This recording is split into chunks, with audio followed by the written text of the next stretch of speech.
Hurry up, 5 minutes. 5 minutos.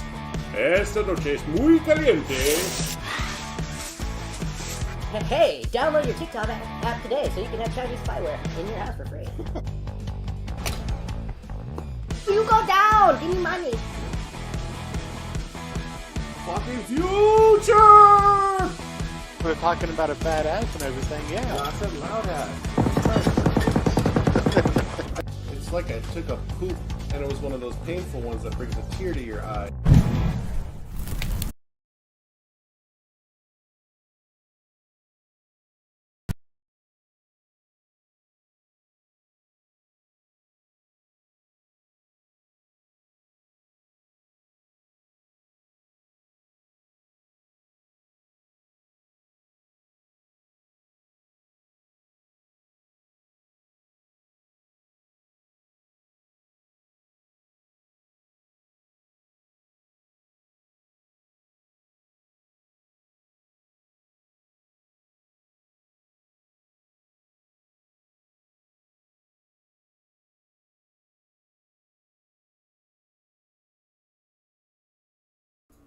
So many moving parts.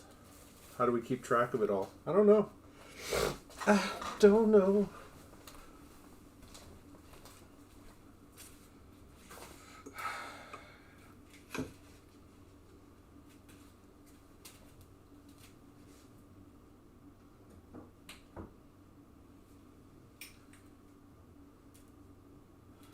We're going to grab the Booky and we're going to get the drinky.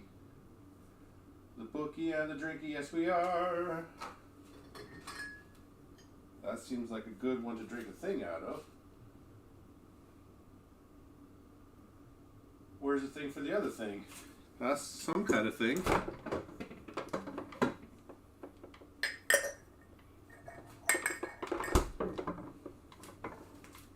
Oh shit, I didn't put my strawberry preserves away this morning? For shame. Strawberries are only good in copious amounts of sugar. Fight me. I believe that to be true.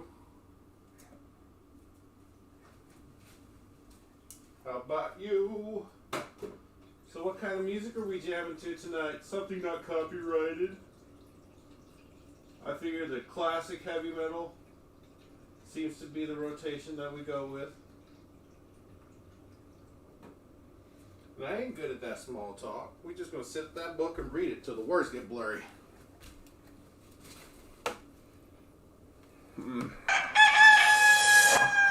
Oh yeah. That's the jam right there. You smell a rat.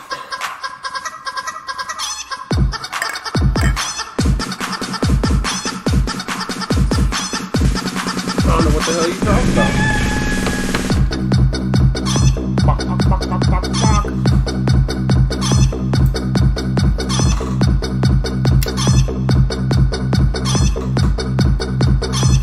Oh yeah, you gonna bring over a box of puppies for me? I'll put the camera on them.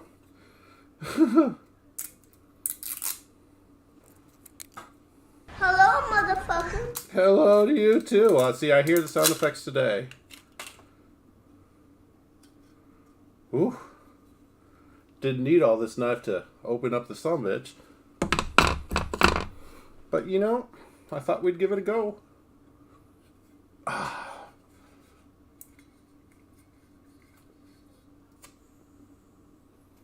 Ooh. Ooh. Do the angels envy this? I'm not sure they do. I mean, according to Nate, those things don't need anything. He thinks they're AKs for some reason.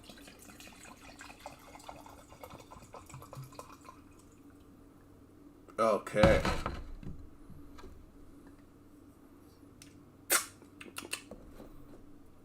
Yeah, factory oil, usually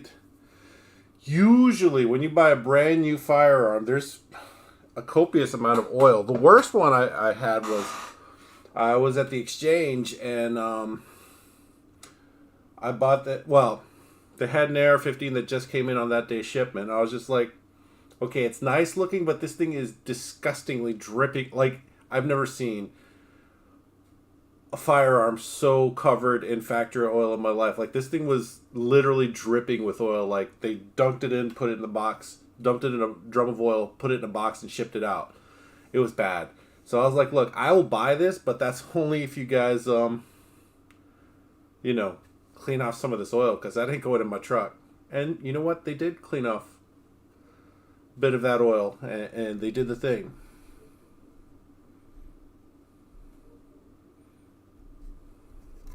Anyways, what were we talking about? It's dry. Well, if it has even a light coat of oil, it's not dry.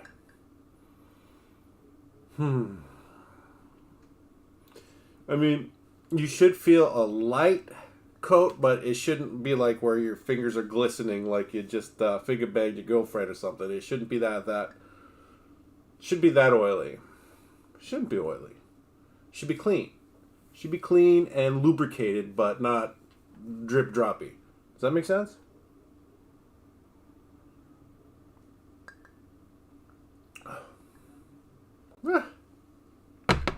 The angels can keep it. That's no chicken cock. Would I be able to tell the difference between angel's envy and chicken cock? Depends on the day. We haven't had a drink in a minute. Alright, let's see here about La Musica, and then we can get into reading after another sip or two. Penis.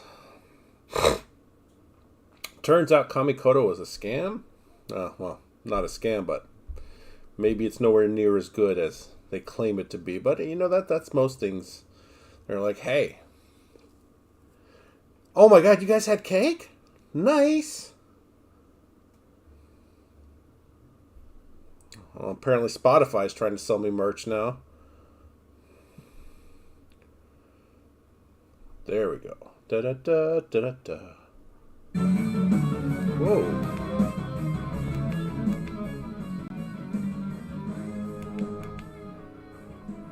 There we go. So I did forget to do the thing today. I meant to take in this stupid game Callisto Protocol and get whatever store credit I could at GameStop. But I forgot it. That's how wonderful a game it is. I forgot. No, I'm not going to finish it. The game is shit. Oh. It's not centered. I know. I don't even know what happened. I tried. So, where's my book? I moved the book. Is this going to be an every week thing, huh, Rox? Yeah? Yeah? You guys liable to put that friggin' damn pink hoodie on you. No? Okay, well. Come listen to copyright music. Well, I mean, I'm pretty sure this is copyrighted, but, you know, I guess they're not with a big enough label for there to be a thing. I mean, for the most part, my metal classical hasn't been copyright stricken. I think one of them, since we've been doing the heavy metal. Look, guys, we're so close. We're so close to the end. We're on the smaller bit right here. Oh.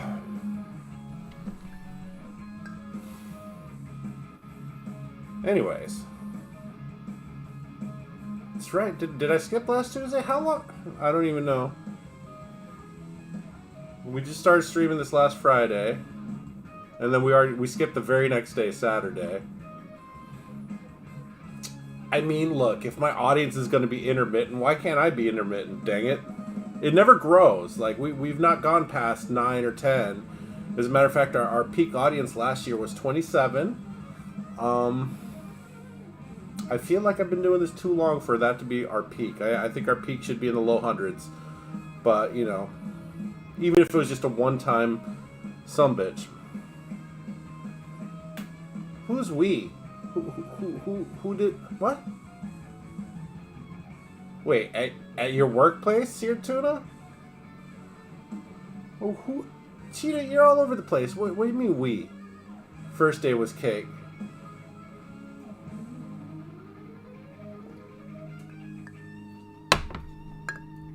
Ooh, that was a big swig. It's nice. I'm not mad at it. Maybe a little bit mad.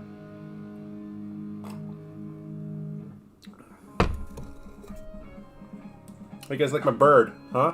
Bird, bird, bird, bird. Bird, bird, bird, bird, bird, bird. Bird is a word. Okay.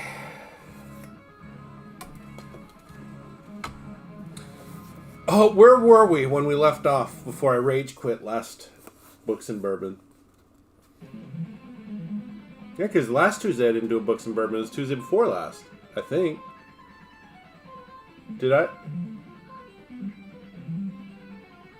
I mean, I don't even know what to do about that. It's saying I got audio.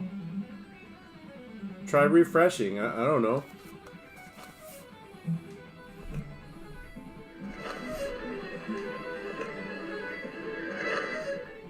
Yeah, it's working on this end. I can hear the sound of cats being tortured. That's what heavy metal is. Cats being tortured. Just kidding. It's totally not cats being tortured.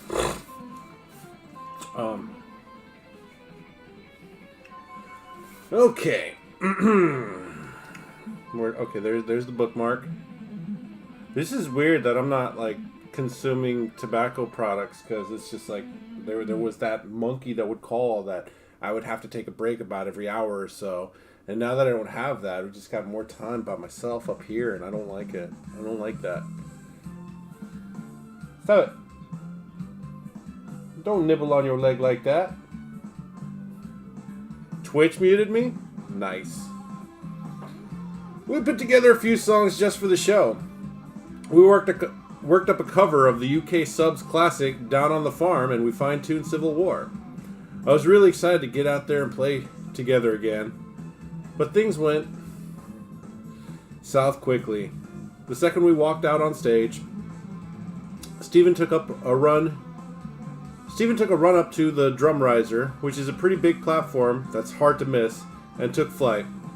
I assume he was planning on landing next to his kit, but his depth perception and reflexes were clearly impaired, so he ended up landing about 4 feet short. Fuck. I watched it as if it were happening in slow motion. It was more than embarrassing. Steven hobbled through the show, and our performance was dodgy at best. Ah. Well, now I know who he is. I was just like, wow, they're serving seared tuna and veggies, grilled veggies at work? That's weird. You share? Oh, thanks. Well, Roxy and I had Arby's today. She had curly fries and little nibbles of my fingers, brat. Okay. I watched it as if it were happening in slow motion. It was more than embarrassing. Steven hobbled through the show, and our performance was dodgy at best. Though well received by the farm aid crowd, we all knew why we weren't happy. The timing was all over the place. There's a certain groove and rhythm that Guns and Steven had, and when that went missing, the band lost its confidence because we had to use guesswork. It's not that the band was what the band was ever about. It was based on a ton of cocksureness.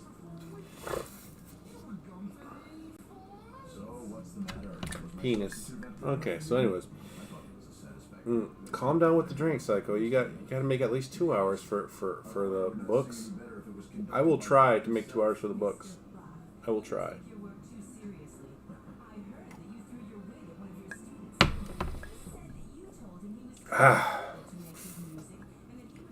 At this point, the truth was that if his playing had been fine, I don't think anyone would have cared what he was doing to himself. At least I wouldn't have. Well, that's rude. If you can handle both music and the drugs, more power to you. We weren't really concerned for Steven's health as much as we were pissed off that his addiction was handicapping his performance, and therefore the rest of us. Since the bass and drums are the foundation of any rock band, the situation was very disconcerting all around. Farm Aid was the last show we ever played with him. When we got back to LA, Steven got worse. I don't know, maybe because he knew the end was near, or maybe because heroin is that shrewd of a devil. Shrewd of a devil! Sorry, different band. My bad. Let's shout at the devil, Psycho. I know, but at the devil, you know. And then there's Running with the Devil, and there's a lot of songs with the devil in it. There are a few more rehab stints, but they were short-lived. Maybe 24 to 48 hours at a time. The last straw came when we were asked to donate a track to charity album called Nobody's Child, which benefited Romanian children orphaned during the Romanian Revolution in 1989. We thought it'd be a great forum for civil war. Excuse me. By then, we were completely alienated from Stephen. In that session, there was us and there was him. After it was finished, before Mike Klink could mix it, he found that he had to cut and paste the whole drum track together. These were the days before digital recording, so Mike was working on tape, and it took him hours and hours in the editing bay to get the song functioning time-wise. That sounds like work. Ugh. The writing was on the wall, and things came to a head. Axl's patience, as far as Steve was long gone. So we had the inevitable get-together to discuss the situation with Alan's support. Axl insisted that we give Steven a written ultimatum. It was a contract that Steve was forced to sign. That, at best, we hoped would scare him sober, and at worst would orchestrate his departure from the band. The paperwork was clear. It said if Steven showed up high to recording sessions, he'd be fined. If he did this 3 times, he'd be fired, or something along those lines. Steven signed it. He agreed to all of the terms, and like anyone caught in the throes of smack, he ignored all the promises he made and continued the way he had been. He made one effort. He tried Bupernex, but he was too weak to kick the smack altogether. That's a shame. That's a shame, Steven. I'm sure Steven's book is a hell of a read, but I'm not gonna subject you guys to it. I'm gonna actually buy it for myself, and I'm gonna read it for myself. I've got the option of 2 different books when we finish this one, but we're not there yet. So let's just pump the brakes and just keep on sticking with Slash, because it's not like it's only 2 or 3 pages left. In my eyes, it seemed like to me that Axl didn't like Steven. Steven had an unbridled enthusiasm for drums and rock and roll and life in general. He was hyper and totally fun to be around, but he was also blatantly honest and outspoken about his opinion to Axl or anyone else in the band. Oftentimes his opinion was in Axl's face, which wasn't the way that Axl operated. Steven was unfiltered, saying exactly what he felt, and he didn't pussyfoot around. Duff and I were used to it, and took Steven's comments with a grain of salt, so we could tune him out. But Axl was more sensitive than we were, which Duff and I also understood. With Axl, I didn't want to slow things down at a rehearsal or at a studio by confronting him with his lateness or whatever. But Steven would make a comment or get in his face, and that never worked. But Steven could never be calculated. Whatever he blurted out was always true. It was an innocent side of effect of his personality. Unfortunately, up against Axl's hyper-emotional sensitivity level, I'm sure Steven offended Axl more often than not without even knowing it. I could see how Steven inadvertently pushed Axl's buttons, but that said, I don't think Axl ever really gave Steven his just credit for what he brought to Guns musically, which was a dynamic that I think hurt Steven. But what do I know? There's probably much more to it that which I can't speak to. Slash has a weird cadence with the way he speaks and writes, or at the very least writes, because, I mean, honestly, I don't think I've ever heard him string more than 2 or 3 sentences together in an interview.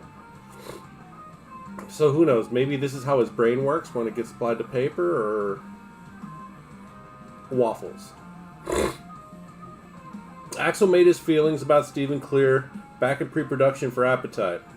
When we were close to wrapping the album, it came time to discuss writing credits and publishing on the songs. We talked about it standing on stage at Burbank Studios, and someone proposed that as a band, we should split the royalties evenly 5 ways, 20% each. Axl scowled. There's no way Steven gets 20% the same as I do. He said. I want 25% and Steven gets 15%. He's a drummer. He doesn't contribute to the writing as equally as the rest of us. That was the compromise we agreed to. Axl got 25%. Me, Izzy, and Duff got 20%, and Steven 15%. I think Steven was permanently scarred by that. Yeah, it's kind of a dick move, Axl, but I understand what he's saying as far as input is concerned, and I can understand his point of view. But it seemed like he made a unilateral decision for the entire band, which is not cool, bro. You got to get your drummers 1, 2, 3, 4 on it. You know what I'm saying? You guys know what I'm saying. Maybe you do, maybe you don't. Woof! Woof! Attack! Hold on, guys. I'll be right back. Wah, wah, wah, wah.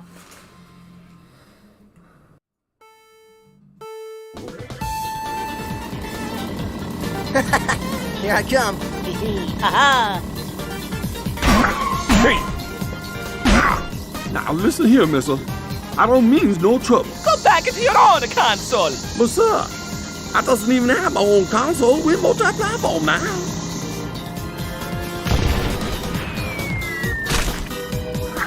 Knuckles? It must be a Mario. He takes racing too seriously. He takes everything too seriously. You motherfuckers invite non-Nintendo characters onto my track? Oh, why shit thought racing?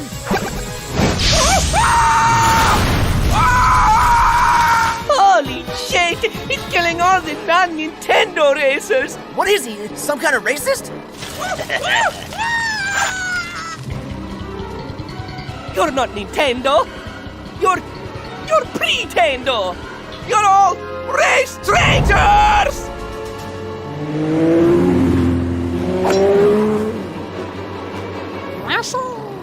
Oh my god! Ah! I'm fucking going to my head!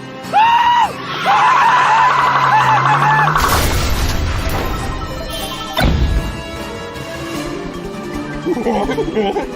23 years of jumping barrels. 23 fucking years!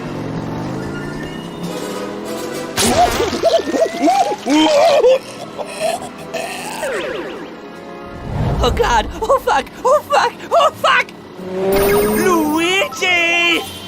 Coming for you, nigga.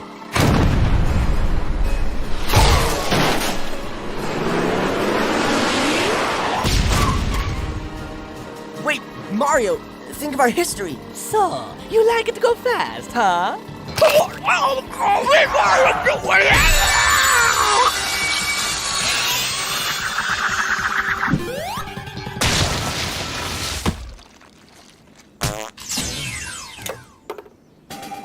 All right, I caught it. Now it's mine, and I can force it to do whatever I want.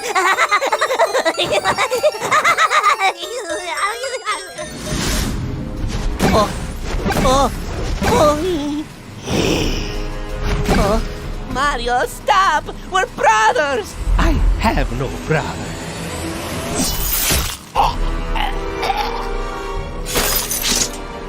Mario! Oh shit, it's Kratos! Fuck you, Kratos!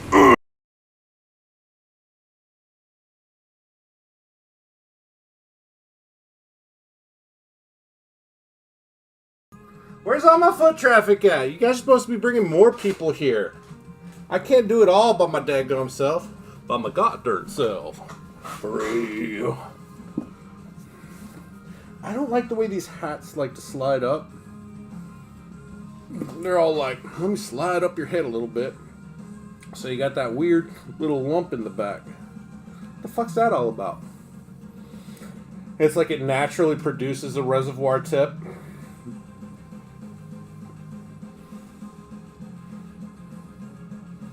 Ooh! I gotta keep my headlights warm, otherwise they get mad at me. They get mad at me. Llama didn't put the damn hoodie on you. I know, are you cold? Do you want that hoodie?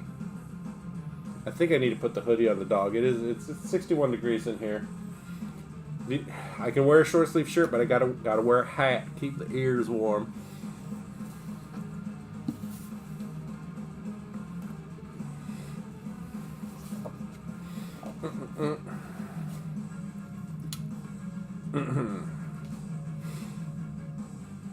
Okay, I'm not sure of the exact timetable, but it didn't take long for Steven to violate the terms of the sobriety contract we handed him, and once he did, he was done for.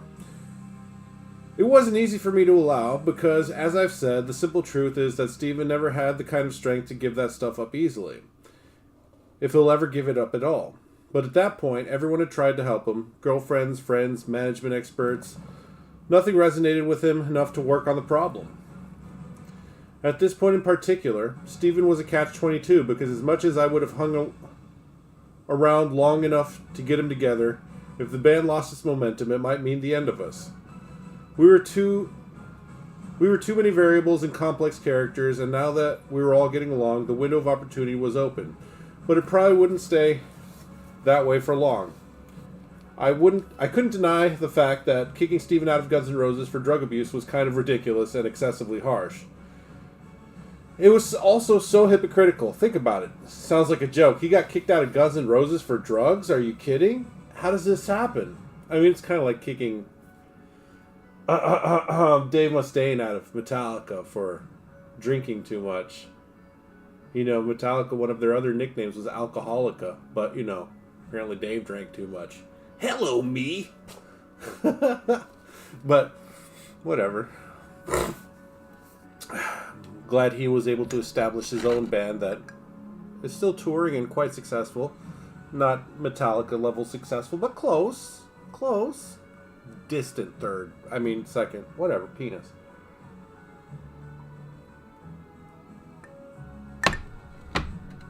Ooh, that's nice. Enjoy the burn. Yeah? Mmm. Yeah, I'm chasing the whiskey with the light vodka. Just kidding, it's water. It's water. Don't judge me. Woo! All I remember is that next time I saw Steve was in court because he sued us, which seemed asinine. He was in such bad shape that I knew what he was doing when he headed to the bathroom in the middle of proceedings. He sued us for a couple $1,000,000 for a glitch in the execution of his sobriety contract. He needed to have an attorney present when he signed it, and he hadn't had one. Of course, thanks to our attorneys, we didn't know this. I was shocked when I found out that Steven won his lawsuit and we had to pay him $2 million. Well, that's a lot of hair on. As difficult as it was, at least it was over. Now it was time to find a new drummer. Time to find a new drummer. You make it sound so easy. It's so easy, baby, when everyone's trying to please me. That arduous task fell to Duff and Izzy and me. We set up shop near Alan Niven's office in Redondo Beach, in a little rehearsal studio where I realized after the very first day of auditions how fucking difficult it was going to be. In the back of my mind I thought, sure, anybody can play drums, right? The three of us thought. That finding a replacement would be easy, considering that our songs were pretty straight 4/4 rock rhythms with a few fancy time changes. How hard could that be? After all, if we pulled it off with Fred Curry when Steven was injured, the prospects looked good. After a few horrible days of trying to play with uselessly inappropriate candidates, though, we realized the depth of our naivete. The way a drummer plays involves such a personal feel for the rhythm and inflections on the beat that affect the entire vibe of the song, and the entire band for which he keeps time. We ditched Redondo Beach and returned to Mates to undertake a more thorough search. We tried out Martin Chambers from The Pretenders, who was a great drummer and a great guy, but we should have known that it wasn't going to work out the minute he walked in with that huge octopus drum kit he used with The Pretenders. It was more, for want of a better word, fantastic than your average drum kit.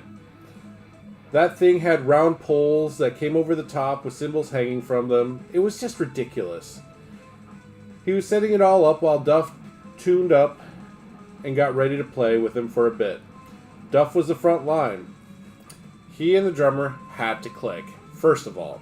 If they didn't, there was no point in Izzy or me even picking up a guitar. I was in the bathroom, sitting on the toilet, reading a magazine when Martin and Duff started playing, and as I listened through the door, I thought, oh boy, I was making something more appealing than what I was hearing at the moment, which just goes to show that putting great players in the same room doesn't mean that they will sound great together. Making great music is much more complicated. It's about chemistry and the commingling of the players' stylistic tics. It's nowhere near as simple as the sum of the parts. It's more like building Frankenstein's monster. You need ingenuity and lightning. Speaking of lightning, guys, KFC has that sweet lightning. Oh my god, it's delicious. If you like artificially flavored peach beverages and Mountain Dew, give it a go at your local KFC now. See, I could do plugs. I could totally do plugs. That was almost a perfect transition right there. Guys, give me money. I know I don't have the audience to justify you give me money, but you know what? At this point, I'd settle for free food. I really would, huh? What do you think about that, Rox? We get free food from KFC? And free booze from Chicken Cock and Angel's Envy? I would not be opposed to that. I mean, hell, if they paid like what? A bottle per week? I would have a lot of bottles because I don't go through liquor like that, but it might encourage me to drink a little bit more. Maybe that's not a good idea. You know what I'm saying, though. Penis.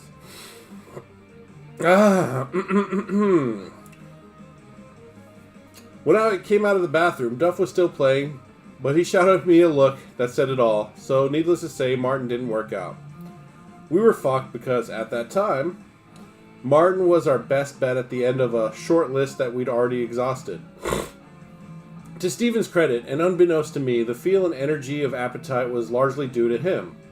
He had an inimitable style of drumming that couldn't really be replaced, and almost adolescent levity that gave the band its spark. This is quite a word salad you tossed for us over there, Slash. Damn it, Saul. Where was this creativity when you were playing in the band? You know, you hid it under the hat and the heroin use. I gotcha. All at once, the momentum we built over the last few months came to a standstill, and although I didn't show it, I was panicked. I thought, this is it. We're done. I was convinced that Guns N' Roses would break up because we couldn't find a drummer, and I was worried about what I would do with myself if we did. That's a very good question, Slash. During this time, Duff and I were pretty inseparable. He had split up with Mandy, so we'd go out when the band wasn't working, more often than not to Bordello's, a club owned by former Cat House founder Ricky Rackman. Why does that name sound familiar? Was he that like little bald guy on MTV? I forget. Anyways, the name sounds super familiar. Ricky Rackman. Somebody Google Ricky Rackman, Rachtman. Pretty sure he was doing something on MTV back in the 80s and 90s. Was it Headbangers Ball? I don't recall. Didn't mean to make that rhyme. Whatever, we're losing time. Get back to it. Penis. I'll stop. I'm sorry. No. That place was great. There was a little jam room in the back where a blues band would get up and play, and I would usually end up sitting in on a few songs. That place was so much fun. We just go there and drink and jam, but the truth is, even if you're famous and everyone loves you, and this and that, after a while that scene, or any scene, to me at least, becomes sort of miserable, dull, and monotonous. After you've done it twice, maybe 3 times, it is nothing but boring. Even to this day, the Hollywood rock club scene does nothing for me. It's all there, and as much as times and styles have changed, it's all still the same. If you played a gig and need to blow off some steam, it's great. But if you're just hanging around town, it's like being in some blown-out cliche. From the chicks on down, it's a cliche of what all the kids think life is going to be like if they become rock stars. It's not a mirage that I want to be a part of. It's deep, Slash. What I'm getting at is generally, I prefer to stay home, drink all day, listen to records, and play guitar and write music. I wasn't reclusive in the way I'd been on Smack, but in my mind I'd switched over to work mode, so going out and socializing was the last thing on my mind. I had committed to being productive and getting our band to the next level. On one of the nights that Duff coaxed me out to this place, Peanuts, to jam with this great little blues band, we ended up hanging out with this girl, Pilar, that he picked up. Pilar was a sexy Middle Eastern or Latin girl, I'm not sure which. She had a friend with her that I barely spoke to, whose name was Renee. And Renee had this too cool for school attitude. She held her head high with this mightier-than-thou stance.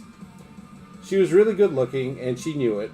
And that whole vibe locked me in like a tractor beam, because any girl that was going to fucking make my life difficult, any girl that was hard to get, was a girl to go for in my mind.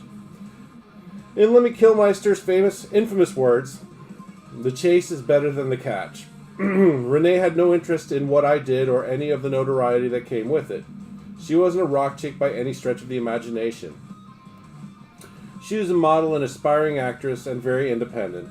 Within a couple of weeks, I had ditched the Walnut House and I was living in her place full time. She had a great spot that her dad, before he passed away, had bought for her down on Valley Vista. I think there was a dinette set, a bed, and a couch in the whole place. Here's how we spent our time. I'd get up in the morning and fucking lie on the floor and drink vodka and smoke cigarettes until she got up. She'd go do whatever she had to do that day, and I'd do the same, and that was our life. Sounds alright. I watched a lot of cooking shows. The Galloping Gourmet, Great Chefs of the East and West, and the Food Network. It was the start of a lifelong obsession with cooking shows, through to this day. Though to this day, I don't cook at all.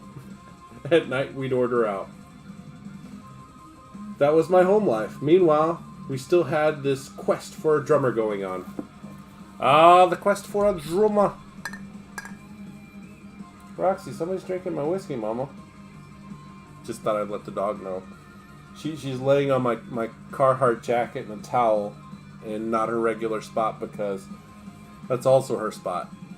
Basically, every spot where she lies down is her spot, and right now that's her current spot. And I'm not one to argue with the dog because she just gets scared when I don't have a perfectly monotone or playful tone. She's just like, oh, I'm scared. I don't know how to break her out of it, guys. The dog needs the therapy. You need the therapy, dog. I ain't paying for that shit.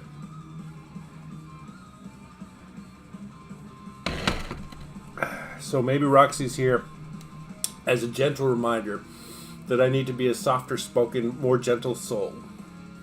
Perhaps. Possibly.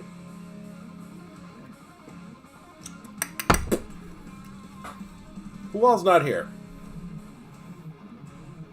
Oh, Messenger? Let's see. Baba. Abba Baba. Sealark, are you here? Somebody's here. I know I'm sending just random invites to random people. Like, who are these people? I don't know. I send invites to everybody. Send it to the Brothers Grimm. Waffles.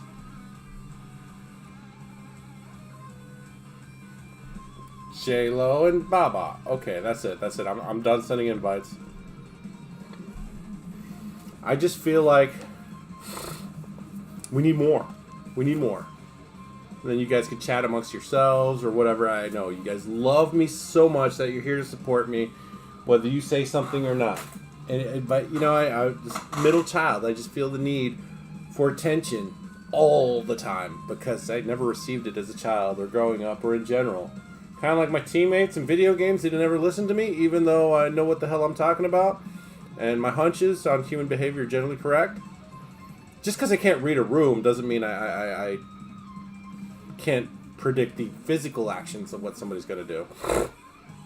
I'm pretty good at that. Oh well. Waffles.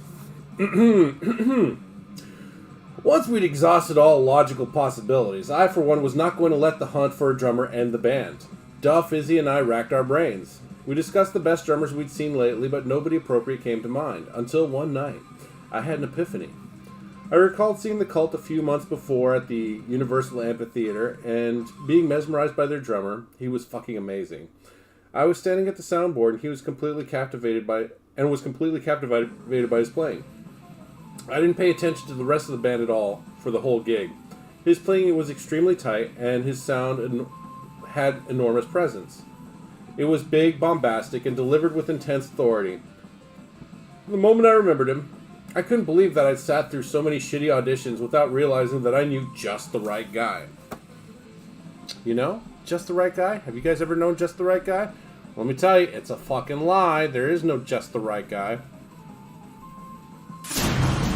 Oh shit, what the ass? Remy! Holy shit. What's up, dude?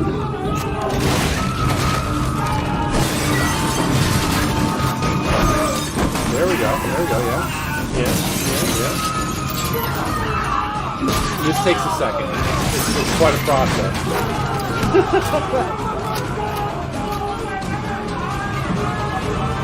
There we go with his demon frog.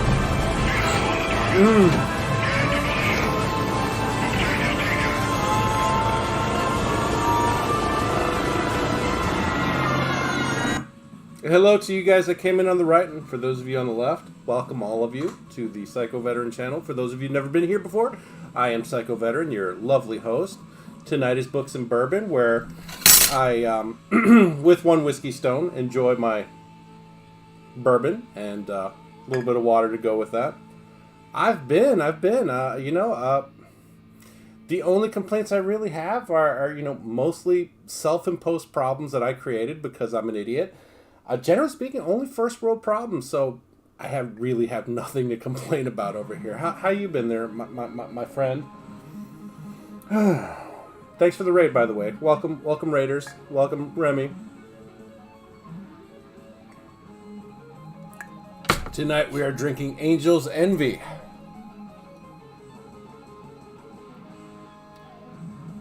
I know I'm getting weird with the whiskeys, man. But this is from the cellars of Lincoln. Hey, I can't read what the heck. Is that Henderson? I don't know. Whatever. We're drinking Angel's Envy. It's pretty. Tastes pretty good. Kentucky straight bourbon whiskey finished in port wine barrels. Is delicious. Well, you know how I do. Well, actually, you guys may or may not know how I do. Can't play Guns N' Roses in the background, clearly, and I figure since classical music is hundreds of years old and these are heavy metal covers of classical, how copyrighted could they possibly be? Am I right? Although, to be fair, I've seen streamers that are still monetized and they never get copyright stricken. They have like full-on music videos playing behind them. I ain't trying to throw anybody under the fucking bus, but goddamn, I'm jealous. Oh,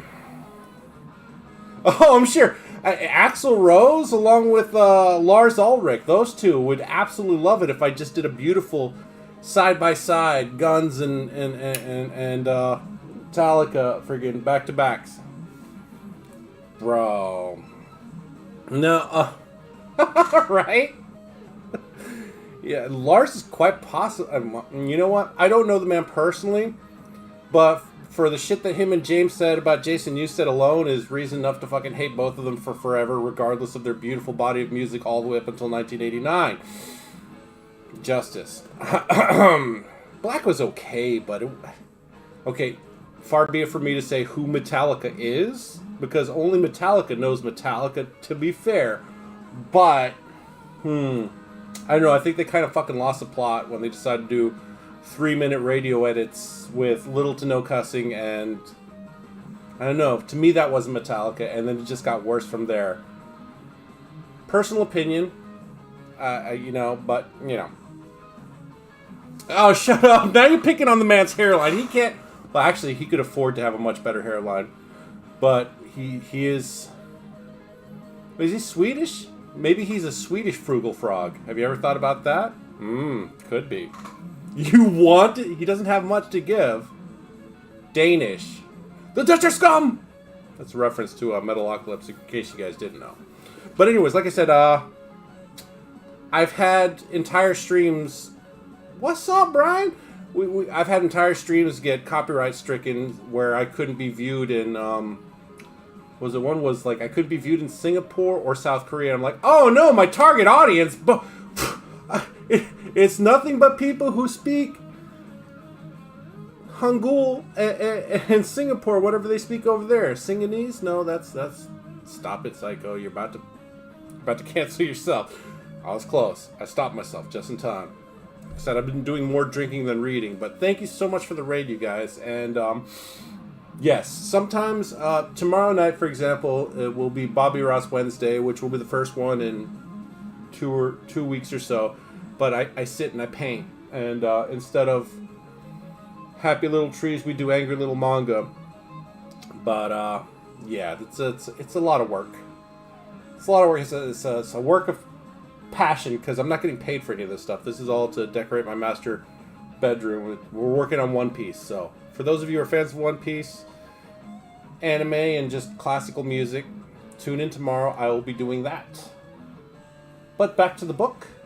Perhaps that's what we'll do.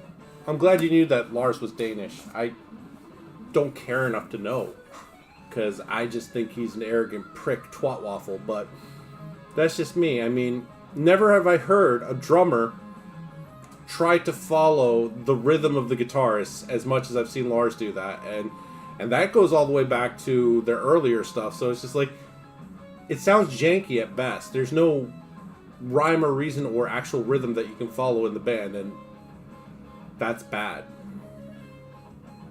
But, you know, if I want to hear some crazy friggin' drum times and near perfect playing, then I'll listen to anything except for Metallica.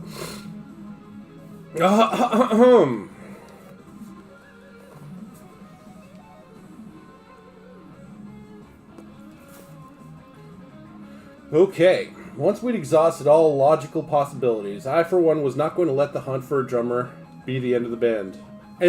Duff, Izzy, and I racked our brains. We discussed the best drummers we'd seen lately, but nobody appropriate came to mind until one night I had an epiphany. I recalled seeing the Cult a few months before at the Universal Amphitheater and being mesmerized by their drummer. He was fucking amazing. I was standing at the soundboard and was completely captivated by his playing. I didn't pay attention to the rest of the band at all for the whole gig. His playing was extremely tight, and his sound had enormous presence. It was big, bombastic, and delivered with intense authority. The moment I remember him, I couldn't believe that I'd sat through so many shitty auditions without realizing that I knew just the right guy. Mike Klink, our producer, had worked with Matt Sorum, the drummer in question, before, so I called him immediately and left him a message. A little later, I was a bit drunk, lying on my back, my head hanging upside down over the edge of Renee's bed, watching the phone on the floor and waiting for it to ring. Finally it did. I picked it up instantly. "Hello?" Mike said, typically soft-spoken. "Hey, it's Slash," I said. "So hey, listen, do you know the drummer from the Cult? We need a drummer, and I saw this guy, and he's great, and I'm trying to find out if he's available." "Well, I don't know," Mike said. "Let me make a phone call." "Okay, yeah." The phone rang in the early evening. "Slash," Mike said, "here's what I found out. He's possibly available. Do you have a pen? I have his number." I hadn't moved that much that day. I was waiting for this call, focused on it because I knew this was right. I wrote the number on the sheets, or on the wall, or on my hand. I'm not sure which. He'd probably been drinking since he first woke up, so full day's worth of drinking and still being coherent enough to process audio and transfer them to your hand. He wrote it wherever. I dialed and waited. Matt picked up. "Hello?" "Hey, Matt, is it? This is Slash," I said. "I'm from Guns N' Roses and we need a drummer. Are you interested?" 2 days later, Matt came in to rehearse, and within the course of 2 or 3 songs, Duff, Izzy, and I realized we'd found our man. We found ourselves a player with an innate feel all his own, both in step with the rest of us and individually stylized. He had the power, the chops, and the vibe to fill the void, and to add what the band's sound was about to become. I think Duff and I took Matt out to ask him if he wanted to join. Lurk! Thanks for the lurk, buddy. Thanks for the raid once again. And Raiders, if you're still here, thank you. Thank you. You? Especially you. You know what I'm talking about. Alright, let's keep on going. I think Duff and I took Matt out to ask him if he wanted to join. I can't remember where, probably the Rainbow. But we took him out and drank and did some blow and that kind of thing. He fit right in. He was psyched. It was a situation that every touring musician dreams of. There's no easier gig to walk into for a real rock and roll player. After hanging out with Duff and me, it was clear that Matt thought Guns was the biggest band on the face of the planet, as well as a crew of relentless partiers. The pay was good and there were no rules, except for one. All you had to do was play well. Play well indeed. But Matt had to learn a hell of a lot of stuff pretty fast. We had the demos of 36 songs that we planned to record for the albums. Since those tapes weren't really enough to go on, Duff, Izzy, and I had to teach him everything in a reasonably short amount of time. Because of that, the rest of us had to become very professional very quickly. There was a lot of remorse, at least on my part, and surely the other guys, about letting Steven go. But when Matt came into it, he brought new life to the proceedings. There was a light at the end of the tunnel, when it looked like it might go dark forever. A few other things were going on during this period as Guns geared up to re-emerge. We made a few appearances that are worthy of note. One of them was the night that Duff and I accepted our American Music Award on behalf of the band for the Best Rock Album. I'd never paid attention to the Grammys or the AMAs or any of that stuff. I never watched those shows on TV or took an active interest in any of it. Duff and I went anyway, mostly for the drinks. And we really had no concept of the fact that being nominated meant you might actually win something. And if you did win, you were expected to get on stage and say something to the crowd as well as the TV audience at home. Ugh, that sounds terrible. Who would do that?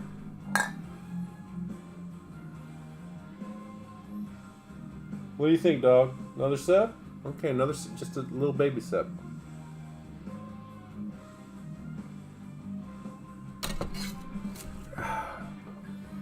Cheers to all you lovely dudes and dudettes out there, and cheers to all of you that stayed behind, and whether you're lurking or not, I appreciate you. I'd appreciate you even more if we made this a regular thing, but you know, I'm just getting out of a serious relationship. I don't need anything too serious, but you know, if I could be a regular boo, you know? Alright, anyways. I'm just being silly, let me stop. Penis. Okay. At this point... What? At this point, I was dating Renee, and Duff was with Pilar, and the AMAs were something to take the girls to. All they had to serve was wine, and we had at least 8 big cups apiece. Oh, the whole thing was pretty boring and stiff. We're sitting there talking when all of a sudden Guns N' Roses was called for Appetite, winning the best rock album. They deserved it. That was a great fucking album from beginning to end. But anyways, wish I could play it, but you know, penises. We were dumbfounded. The spotlight shot over our seats, and we staggered up there. Once I realized we'd won, I wanted to thank all the different people. So I thanked Zutat, Niven, and all the people at Geffen, all the while dropping countless fucks because by the wine and my nervousness I had no idea what the protocol was at these ceremonies. Anyway, I was a few names in when they cut the mic. I kept talking for a second until I realized it had been shut off. We were escorted back to do pictures and have the press conference. I was buzzed. I was having a good time and gave them all the middle finger. Well, you know, I mean, there's a reason why I've got my bird with me. Caw-caw! Anyways. It wasn't intentional, but nonetheless it sent a message. The gun spirit was alive and well. Back at the studio, we had 36 songs, which was more than enough to fill a double album. I wanted to choose the 12 best of the 36 and hone them down to perfection, but I let it go as long as we were moving forward. I was happy. Axl wanted to record all 36 and go the double album route. He didn't want to sit on these tunes. I understood that, but many of them were old by this point. They had been held over from our last album, and some were even older. Also, there was a whole bunch of new songs that represented where we were at that moment in time. It might be retrospect talking, but the general consensus was that we were cleaning the slate, getting out everything we had. As a whole, these songs were representative of something important, the band's past and present. It had been such an incredible journey, and the only way to express it all was in this body of material. Matt was great. He was tight with Duff and me. Izzy was around, but not like he used to be. Not only was he 100% dead sober, he was also very much anti-alcohol and anti-drugs at that point. When Izzy met Matt, they got along fine, but it was under the condition that the decision had already been made. It was all okay, but I think Izzy felt dictated to, and he hated that.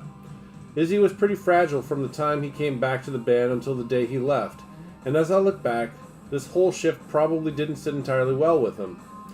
When we had rehearsal, we were all there as a band, and it was cool. Something was off. Izzy wasn't happy, but he wasn't saying anything, and Axl had distanced himself from the day-to-day mechanics of the band so much that as long as we had a drummer and everyone was there and playing together, he thought we were cool and ready to move forward. The first recording with Matt was Knocking on Heaven's Door for the Days of Thunder soundtrack, which also ended up on the Illusions albums. I remember doing the solo for it on my way somewhere, and I used a 58 Gibson Explorer.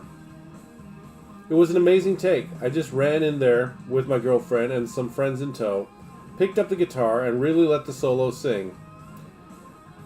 I turned the tone down on the bass pickup. I locked in and let it scream. I really loved the way that one came out. It was very emotional yet effortless. Knocking on Heaven's Door was also the first song that we could listen to and get an idea of what the band sounded like with our new drummer. It came out great, but there was a definite difference in the overall feel of the new Guns from the old Guns. We had lost a little bit of the mayhem and punk rock, that raw, chaotic, seat-of-the-pants feel. Instead, we sounded more epic and solid and huge. I said huge, it says huge, but, you know, penis. That was a good or a bad thing, depending on who you asked. In my opinion, I was just happy to be moving ahead. I mean, there's no doubt there was a very hard transition between Appetite for Destruction and Use Your Illusion 1 and 2. But sound-wise, I think it was an evolution that was called for, and also the end of the band, but we'll let Slash explain it in his own words. Next we went in and Matt learned all 36 songs at breakneck speed, basically by playing them with us live because there was no other material to reference. We booked ourselves into A&M in Hollywood and recorded 36 songs in 36 days. Holy fuck, that is mind-blowing. Even if the songs have the exact same beat, which they don't, 36 songs in 36 days, for any of you who have ever tried to record in a professional setting, that's knuckin' futz. Anyways, penis. To be fair, everybody except for Matt had been practicing that song for years. Those songs for years, so... But still, that still is... It's beyond impressive. And if you guys don't think so, well... Shut up. Yeah, just like right now. Just... Okay. Anyways. Waffles. Ah.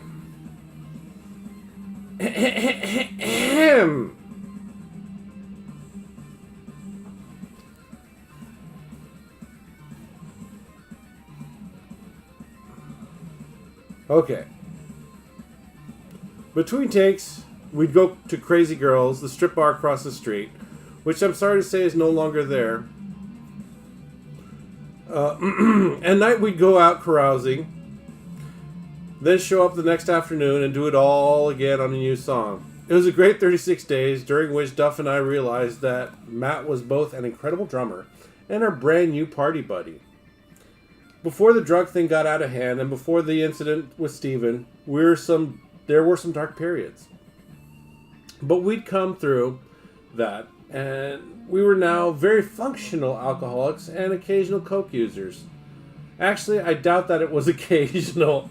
Matt and Duff did a lot of blow. I didn't do as much, but it didn't matter because, like them, I'd built up my tolerance of everything to the point that we were all perfectly productive, chemically driven, and very professional band. Beverly Hills should be proud. Slash on stage with Lenny Kravitz. Oh yeah, look at those two. Thick as thieves. Well, it's Cousin It and the other guy. Right, okay, anyways. You guys know who is who. You guys are here because you are people of exquisite taste and also a slight bit of the need for self-punishment. But, you know, we lost a couple, and that's okay. Sometimes you lose a couple, and sometimes you gain a couple. Tonight has been a particularly high note, more so than a low note. Don't take it personally, Psycho. Keep moving. Keep moving forward. Take another sip, and we'll keep on going.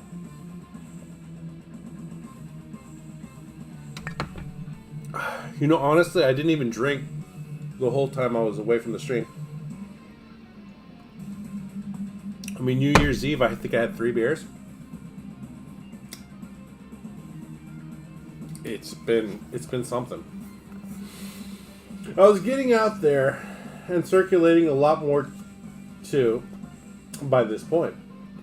Duff and I ran into Iggy Pop during our downtime, and he asked us to play on Brick by Brick. We went down to meet him at the Rainbow, where we got into his car and listened to the demos, which was very cool.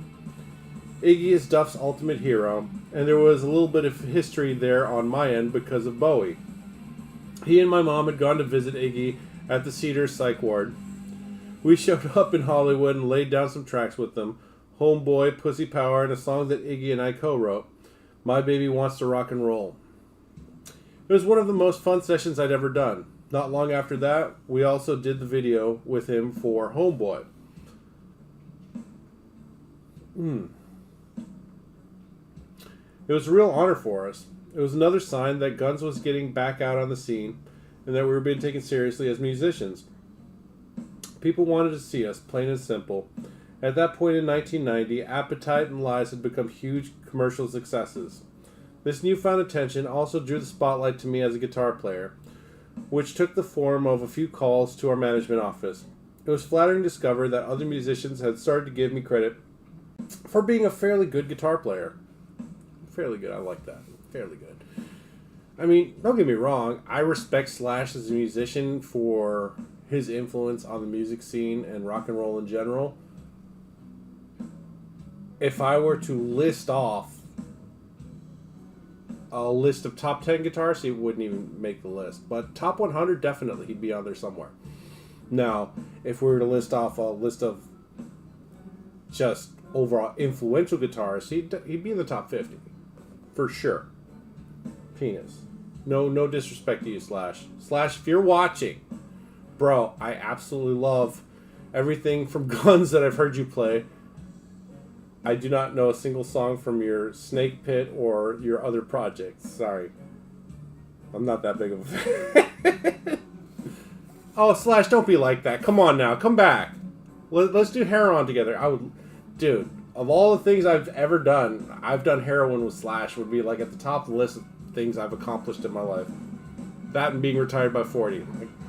I did Heroin with Slash and I retired before 40. Penis. I'm sorry. What the fuck was I talking about? Oh, wow, that lost 2 more? Alright, well, fuck you guys. Our collaboration I did at the time was with Lenny Kravitz. I'd already knew him, and I attended Beverly Hills High at the same time. And although I was in continuation while he was a regular student, we were the only 2 half-black, half-white musicians in the school that I knew of. Duff and I were fans, and our favorite record of the moment was Lenny's debut, Let Love Rule. When we were introduced to some awards function, I was ecstatic when he asked me to play on his next record, Mama Said, which was in the midst of writing. Shortly thereafter, we met up in a little studio on Robertson in LA, where I put a solo on Fields of Joy. As I was warming up in the lounge that day, I played a funky guitar riff that I'd come up with recently, but I hadn't found a place for it in any of the songs I was working on at the time with Guns. It was just another of my exercises at the time. Hey man, what is that? Lenny asked. I don't know, just something, I said. It's too funky for Guns, but I like it. It's cool. Yeah man, don't forget it. Bring that into the rehearsal room, he said. Let's work on it. I'd like to write some lyrics to it. Guys. Don't tell anybody, okay? But I am buzzed right now. Apparently I drank too much whiskey in too short a period of time. And I'm feeling alright. The neighbors just had puppies. I know, you're like, what the fuck does that got to do with anything? Ray! Say something. Say you were a pug mother, or was it a pug grandmother? I don't know. Oh my god, Ray, you're gonna be an actual real life grandmother. Holy shit. Only women I talk to on a regular basis are grandmas. I don't even know what the hell that means. Nah, waffles. I know, aren't they? Oh my god, they're so tiny. Like I pet one in Ray Ray's palms. I was just like boop boop boop boop, just a little tiny head scratch. Oh, they're precious. Oh, bonjour, Sarah. You know, it would be really helpful if you tuned in, Sarah, on whatever wireless device and or cell phone.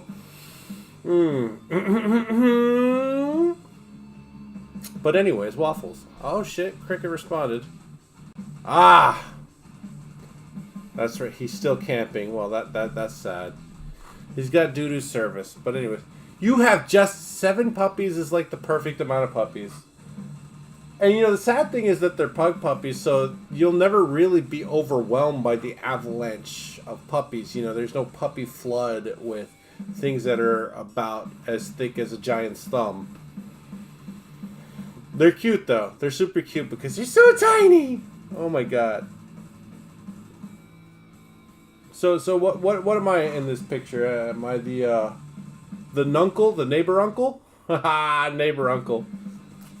The uncle by proximity. There, I can take that. Oh guys, speaking of uncle, I need you to see this. I don't know if I don't think I displayed it on the stream, but my baby sister, my Christmas present this past year was this picture frame that my baby sister made for me, right? I want to show it on the stream. Anyways, it says Uncle Z, right? And it's pictures of the family. Picture of me and the family, right? Oh, my nieces and nephews from my baby sister. Right? Is that not precious? That is precious. I think it's precious. Right? It was... I'm generally not a softie, especially when it comes to family. Like, yeah, they remember me sometimes. But... because, you know, I made that trip up there early December. Didn't want it to fall on an exact holiday. I was just surprised, and my sister knew, my brother-in-law knew, her husband knew, but my parents didn't know. They were visiting from overseas, because the thing was they were supposed to visit me down here in Bama, and I was just like, look, the house is just not, it's not old people friendly. It's cold. There's trip hazards all over the place, and thanks to the dog, I can't really travel. I can't fly, at least. So my sister and I came up with the plan for me to just drive up there and surprise them. Boy, let me tell you, when they opened that door, my stepmom saw me. She took like 2.5 steps back. She's like, like I was some fucking zombie coming back up from the dead. Like, surprise! They're surprised. I'd like to believe in my heart of hearts that it was a pleasant surprise. I think it was pleasant. You know, they're I am the gift. I don't need to bring presents. I am the present. My presence is my presence. Does that make sense? Right? Yeah. Well, that's what that was. Look, Dad's 81, stepmom's, 72. So they're not getting any younger. And so, I came because of them. Because you know what? As much as I love my little nieces and nephews, my nephew, I mean, I do have 2 nephews, but nephew, I will say singularly, because the other nephew had replaced a lot of my childhood pics in my parents' home in Florida, so I'm like, fuck that dude. Anyways, he's cool, whatever. I mean, but since my sister is my sister, I never talked to my niece on that side of the family, the adopted niece, and I haven't talked to my nephew on that side of the family since he was about 8 or 9. He's about 19 or 20 by now, so yeah, that's the connection I keep with that fuck side of the family. But we're not talking about them. What we're talking about is I surprised my parents in Virginia, and they're pretty shocked because, I mean, Alabama to Virginia it's a pretty sizable drive. Didn't do it all in one fell swoop because I'm fat and I'm old, and I get tired pretty easy.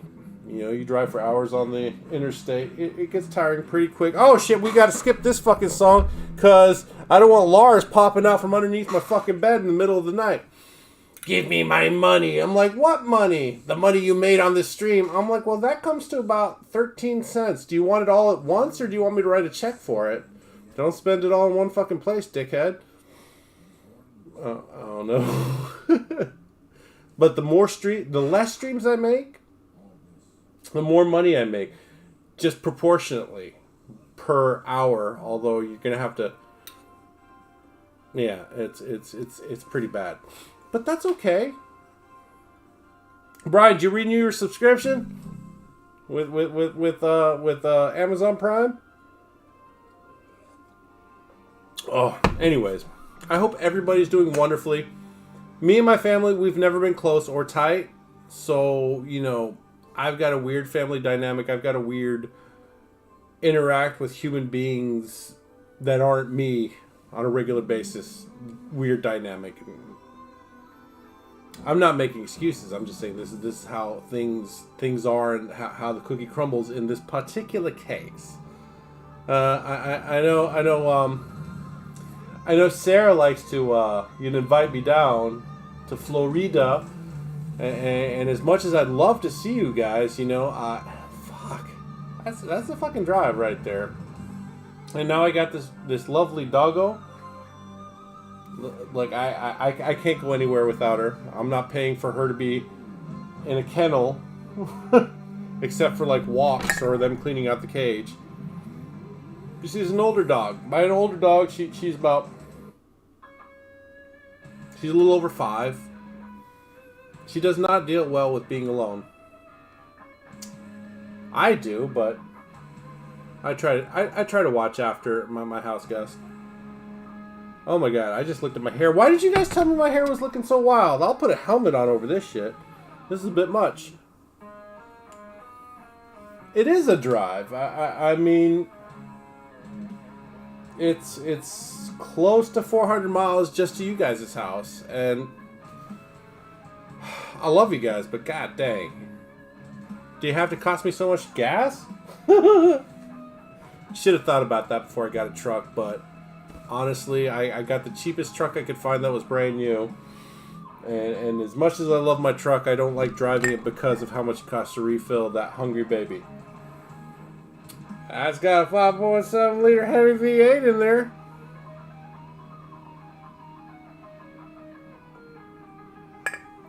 Oops, I messed up. I already told you guys I was a little bit buzzed, but you know.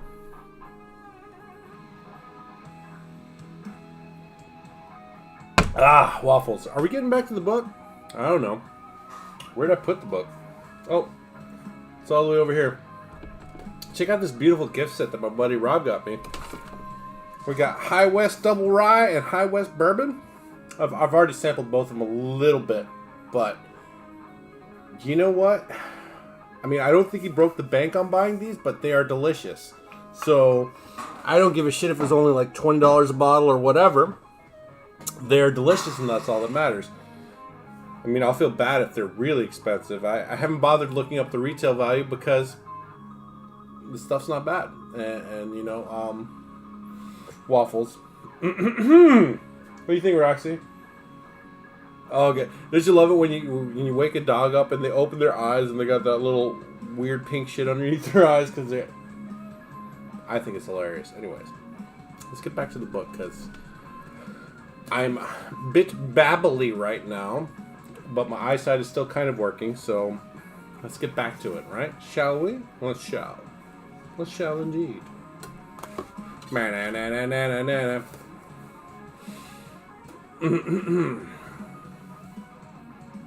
Yeah, man, don't forget it. Bring that into the rehearsal room, he said. Let's work on it. I'd like to write some lyrics to it. When it came to actually write and record the song, Lenny flew me out to New York. He lived in Manhattan, but he'd set himself up in a studio across the river in Hoboken, New Jersey. It was where he'd recorded his debut album and where he was doing the basic tracks for his next album.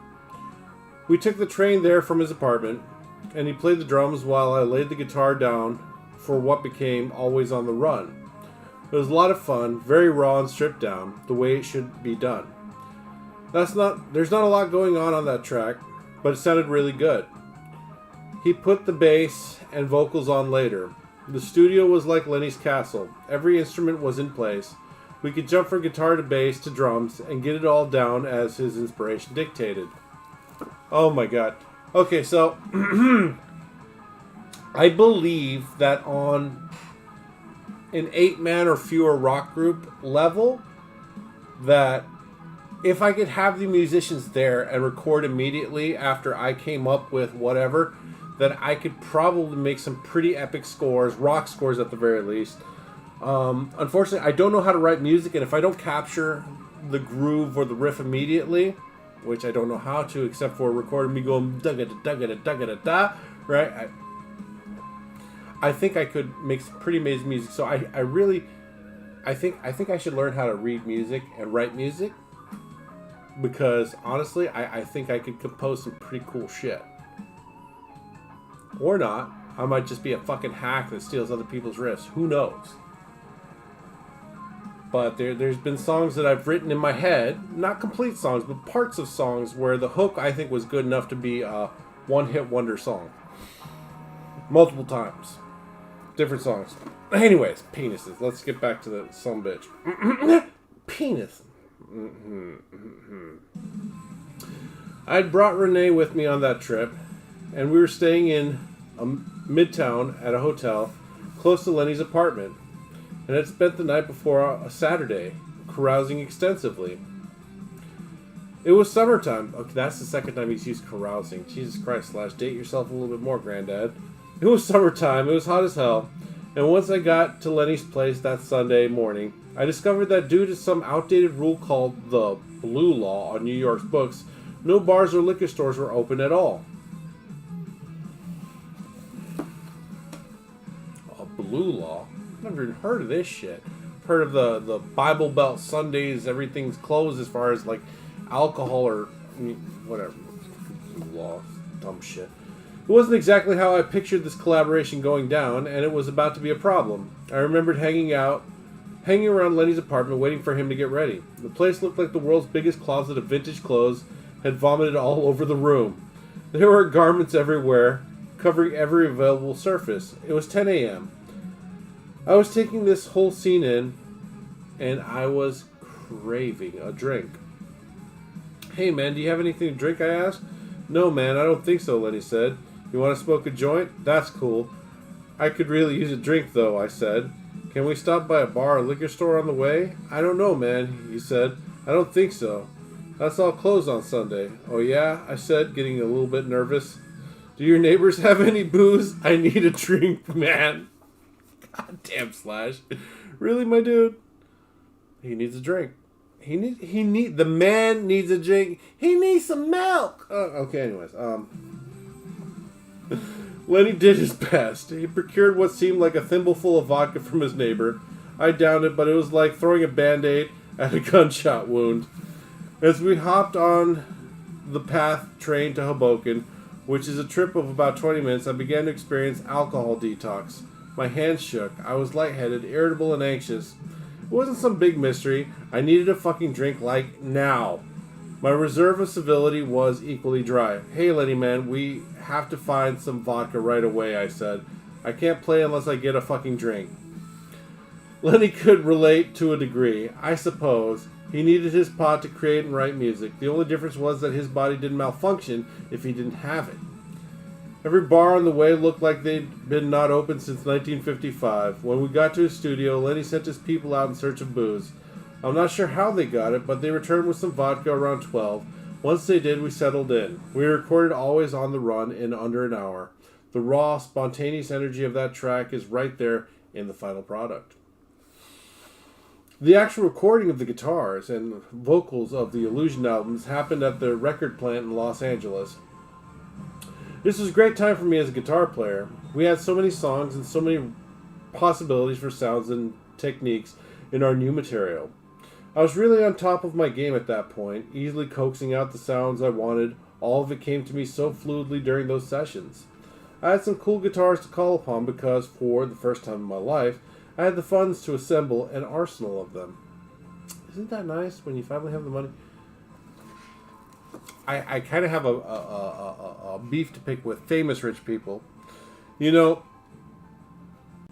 the whole point of becoming rich is to be able to afford to buy all those nice things that rich people have. The funny thing is, once you're rich and famous, there are companies that are tripping over themselves to give you shit for free for you to represent their product because, you know, you're successful, you're rich, and you're using their product. Right? It's free advertising for them to part with an item that's worth maybe up to $1 million or less, usually less. You know, they couldn't buy that kind of airtime even during the Super Bowl for that kind of price. So, you know, it makes sense for the companies to try to give you free shit just so this rich and famous person uses our product or has our product. You know, why don't you? Once you're rich and you can finally afford to get shit, they're giving it to you for free. It's bullshit. It's bullshit on so many fucking levels. Why is shit free now that I can afford it?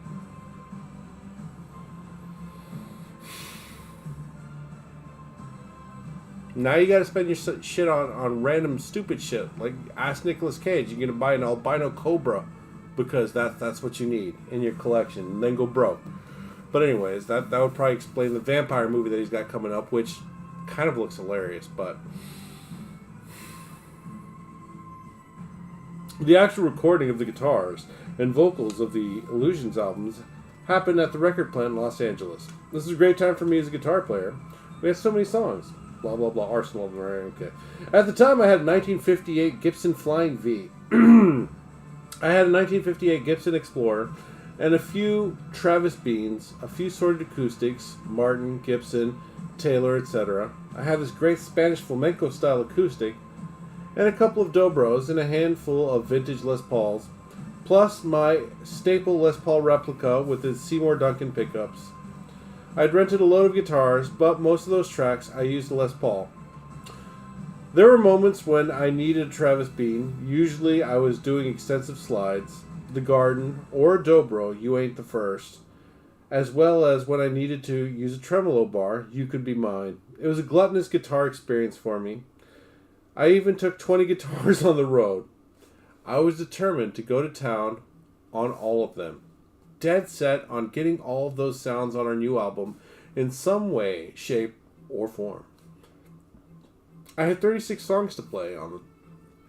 That meant 2 straight weeks of recording guitar parts. I was in seventh heaven and absorbed in my guitars, totally in my element. It was great. The room sounded great, and I loved the staff at the record plant. One event that got everyone talking during the recording of Illusions 1 and 2 was the day there was a huge commotion in the alley. It turned out that the cops found a dismembered arm and head in the dumpster behind the studio. All I know is that we didn't do it, but Izzy turned the event into a lyric on Double Talking Jive. And I got to do a great Spanish flamenco thing on that track, which was a gas to do.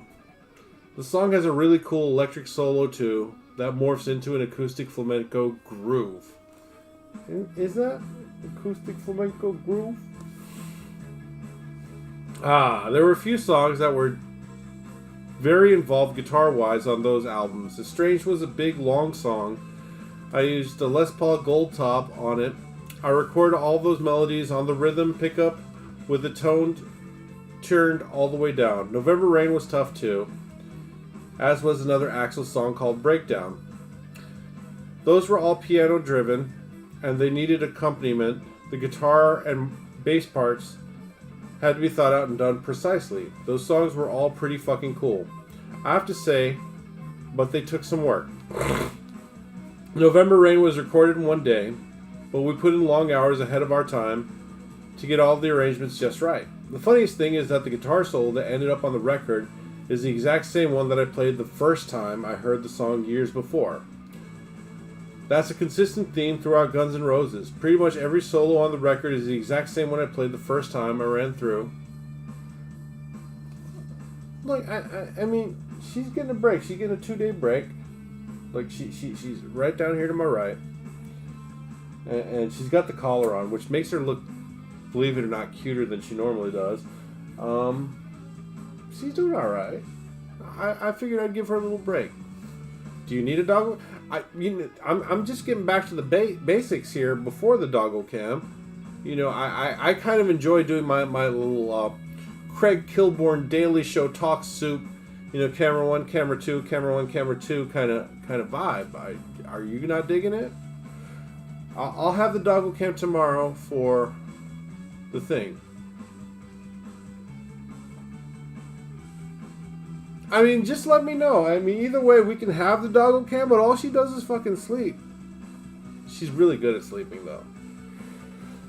She's as good at sleeping as I am about feeling sorry for myself and needing attention. Which is saying something, because I'm pretty good at that. Penis. Anyways, I don't know. I think my format's there. I just need the audience for it. And as much as I appreciate the help and support, and trust me, you've been a cornerstone for my current stage of development as far as the stream is concerned. You've done so much throughout the last year of helping out and giving out subs and all that goodness, Ray. It's just, I don't know. I feel like that I'm totally blackballed by Twitch.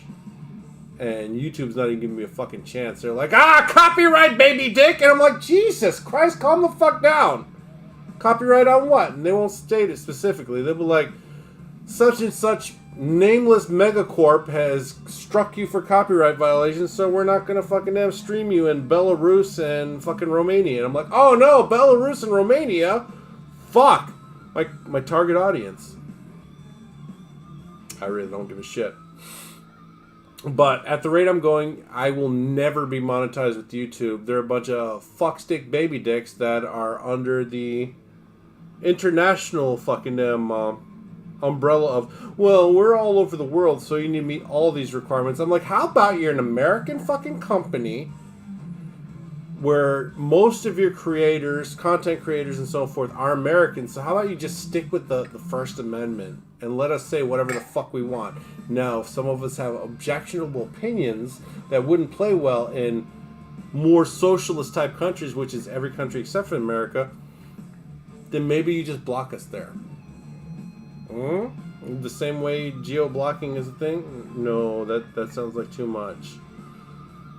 They're just going to be like, oh, well, we're an international community that was created in America, but you're not going to concede to, you know, general American fucking rules. We're going to go by the communist rest of the world's rules. Alright, cool. Fuck YouTube. Susan Wojcicki, if you're listening, you need to fucking rein your shit in, because fuck you, calm the fuck down. Dumb bitch. my channel's already canceled on YouTube. Whatever. I don't give a shit.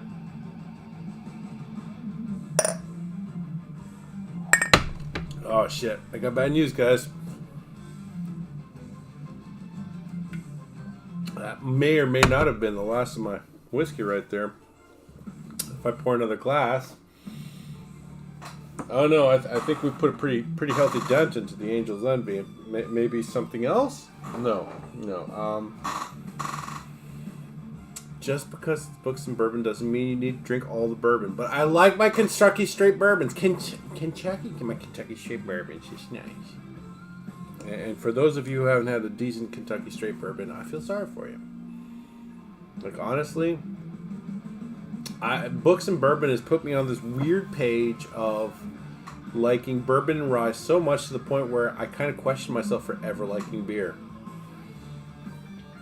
I like the concept of beer. I like the, it's like after a day of hard work, swinging a shovel end or a pickaxe or whatever, doing hard manual physical labor in the sun outside. You come inside and you have your beer, and oh my god, that's the perfect end to a freaking long day of hard work.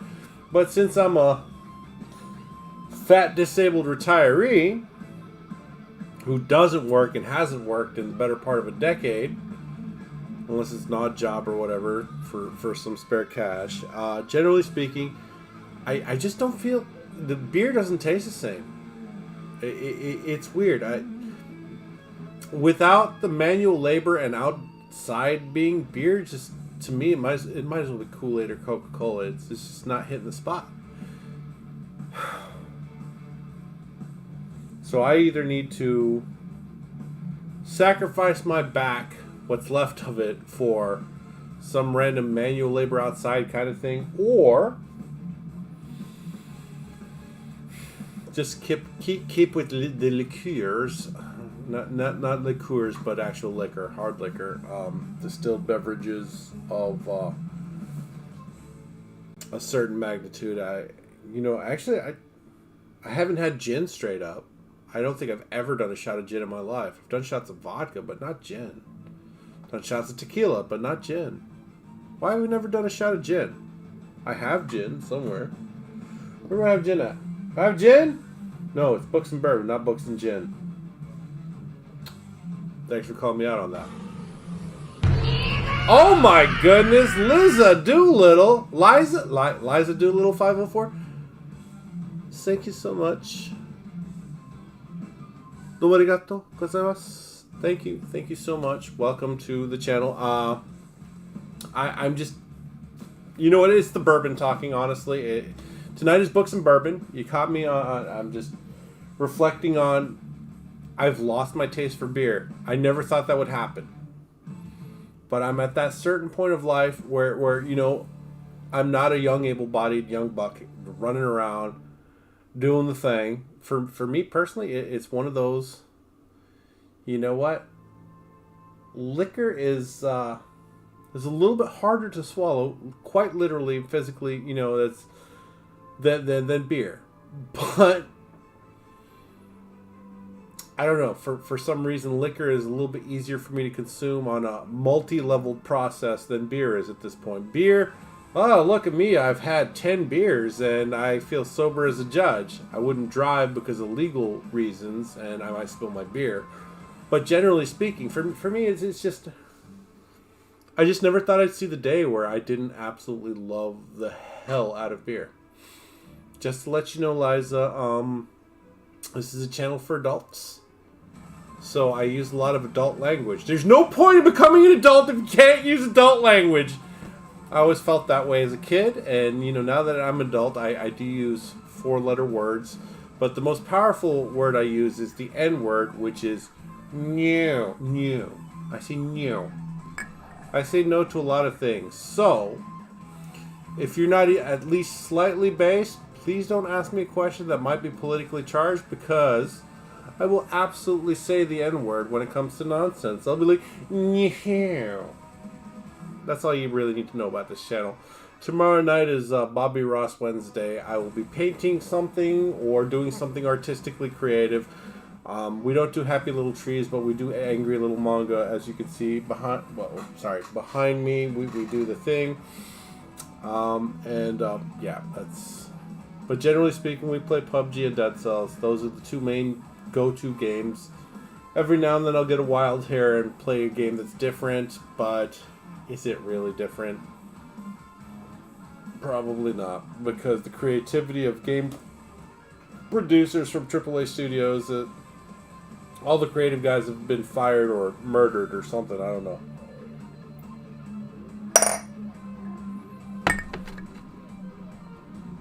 Oh, right, well, oh, okay, why'd you create another account?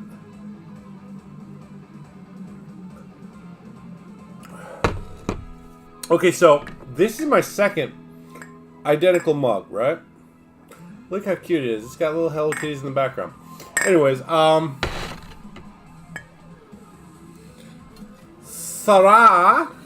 Sarah, how you doing, boo? The thing is, I have a mug identical to this in the back room. It fell in the bathtub, so the handle snapped off. So my plan to improve that mug is I'm going to take the 4 individual broken pieces from the handle, glue them back on. Actually, I was going to use epoxy to put them back in place. And then I was going to take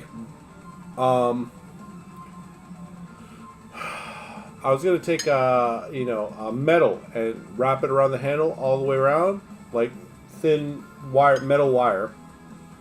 Wrap it all the way around the handle. And I was going to do what I did for you for that birthday card. Remember the Hello Kitty that I made for you? That birthday card that I made for you? I was going to convert this into a Hell Kitty and change the little middle of the bow into a skull and all that goodness and make the... I can't make her flip the bird because she's not holding her paw the right way, and I don't feel like painting that much. But, you know... Why the fuck is... Restream is broken. Anyways, so I was going to convert this into a Hell Kitty mug, and then I was going to cover it with some clear coat and just hand wash it, but it's going to have a metal braided handle, and she's going to be Angry Kitty, right? With the skull bow. That's the plan, at least.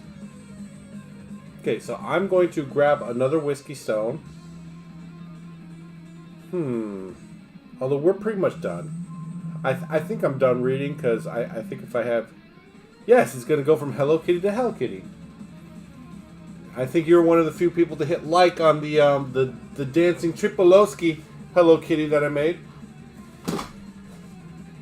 But yes, I'm going to make some more whiskey, and we might switch over to PUBG. Cheetah, are you there? Cheetah! Cheetah! Cheetah! You want to play? Alright, either way. Drink.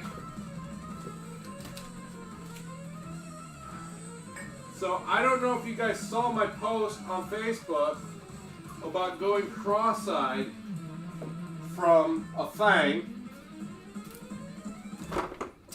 but it is quite a daunting task.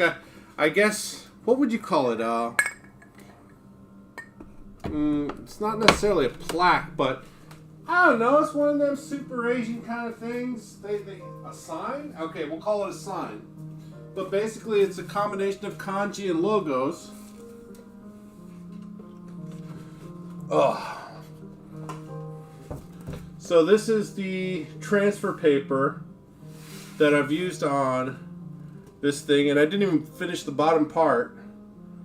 But so basically, the inside of these black outlines is going to be a glossy red black, and it's going to have a thin white outline, and then the rest of it's going to be filled in with black.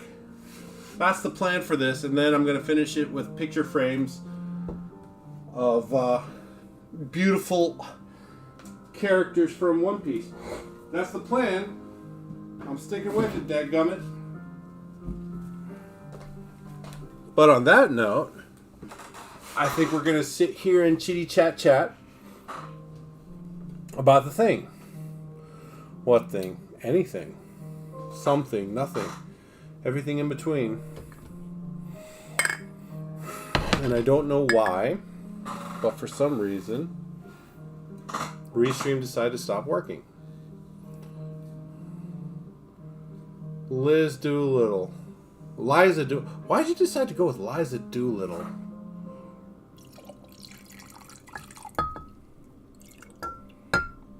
That's just silly, girlfriend. I'm saying maybe when the weather gets a little bit warmer, you guys can come by and visit for a couple days, like a day and a half, maybe 2, and we can go to the Montgomery Zoo, and the kids can camp out in the backyard or sleep on the couch or sleeping bags or whatever. I do have a spare room with a bed. I don't know, just to get out of Florida and actually be visiting me for a change. Be visiting me for a change instead of the other way around. Because as much as I love Tampa, Clearwater, St. Pete, and all that shit, I don't really love Tampa, Clearwater, St. Pete. I mean, it didn't break my heart to leave Florida. It just broke my heart to leave Florida to go to Alabama. But you know what? I realized that no matter where I go, me hating places, that's on me. So, it doesn't matter where I am. I hate everywhere I am because I'm there. Penis.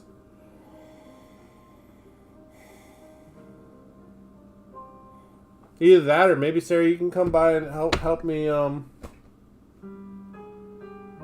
with the place, and I could pay you monies to help me clean up the place when you got that hole in your schedule, and the grandparents can watch the babies for a little bit. I don't know, whatever. We'll talk about that later.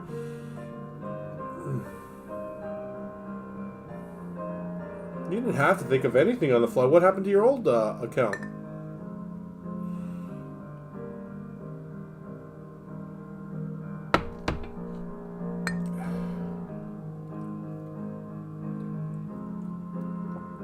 Oh,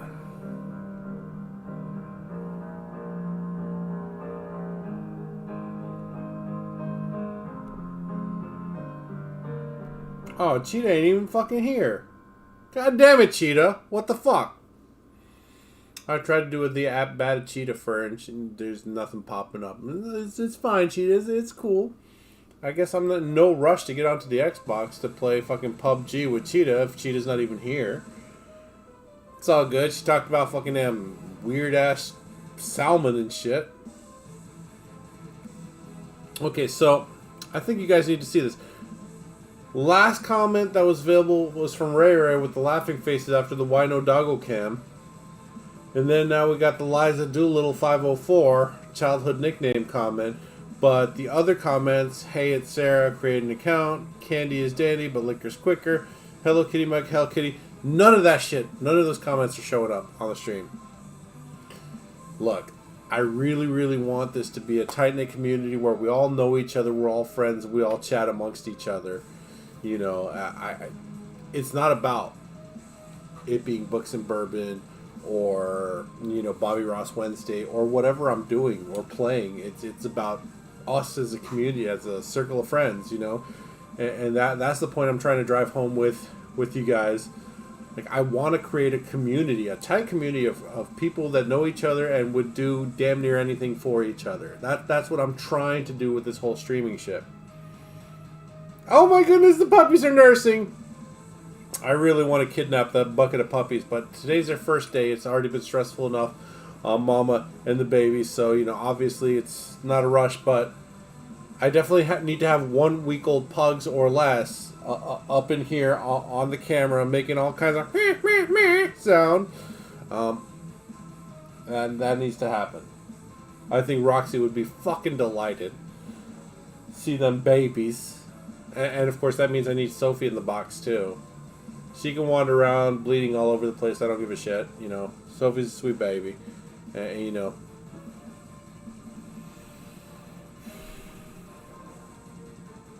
I'm sure Roxy will clean it up before I even notice it, because, you know, Roxy's so helpful. She's so helpful. She's making the house slightly less lonely. What they say about it, it's not a house. It's a house until you have a dog. Dog makes it a home, kind of thing. It's one of those weird expressions. I get that. Oh, for sure. She's had a big day, and she's probably still a little bit groggy from the meds. Like when I got my my last adult my wisdom teeth removed. It was at a clinic over in Montgomery, and my buddy Zebra took me back home and everything. And when I finally woke up after going back to bed, you know, once we got back to the apartment, I felt sober as fuck. I'm just like, bro, I'm out of cigarettes. I'm gonna go get some cigarettes. And I'm like, all right, cool. So I get dressed up in my gear and everything, hop on the bike, get her cranked up, get on the road. Before I even pass the apartment complex, which I have to travel almost the full length of, I was just like, I am nowhere near as sober as I thought. I made it to the gas station, got my cigarettes, and went back. But good lord, that was a harrowing ride, because the sense of balance was not there at all. And it's not one of my proudest moments. Definitely nowhere near close to one of the most shameful moments that I can remember. But I rode the motorcycle highly impaired. I mean, I thought I was sober when I cranked it up until I actually had to balance the bike and ride it, and like it felt fine. And then when I started moving, I should have parked it. I should have just killed the engine. And I'm like, okay, I can't ride. But you don't know until you know. And then by the time I finally knew, my fucking stubbornness kicked in and took over, regardless of being capable of controlling a near 800-pound bike. What you gonna do? Hey, forget about it. Anyways, what the hell was I talking about? Oh, I was just trying to say that I understand that you know, post-surgery and still recovering from the pain meds and the knockout gas and all that other shit that she's had to endure today. I get it. So what time would be good for you guys tomorrow? I don't know your sleep schedule, but you know, I'd like to come by and see the babies tomorrow at some point. Those cute little babies. They're so little. I think I need to have like a newborn pup in my palm for you know, a little temporary profile pic for sure. I mean, I know you guys said that their umbilical cords are still wet and whatnot, but I think I need to take like a beautiful 4K high-res picture of Pupper Snuffer in my palm, because I think that would make a great profile pic, or just a picture in general. We could probably just end the stream early and just do that in just a little bit. Are the dogs still outside?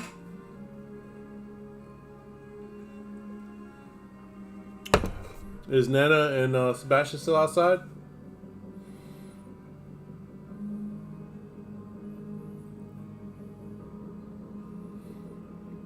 Because if so, I might come by with Roxy in just a second and we'll come say hi. She hasn't smelled pus probably since she had her own litter. Oh, they've been in? Are they in right now? Either way, I think I'm just gonna end it here. Oh, is it okay if we come over right now? Then we're just gonna end it and come over, take some sweet pictures. If you guys are okay with that, if you're not, then that's cool too. Waffles.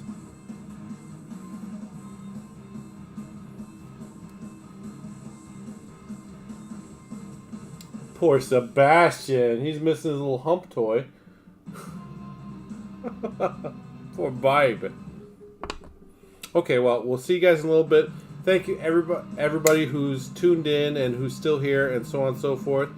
But, you know, I absolutely love this knife.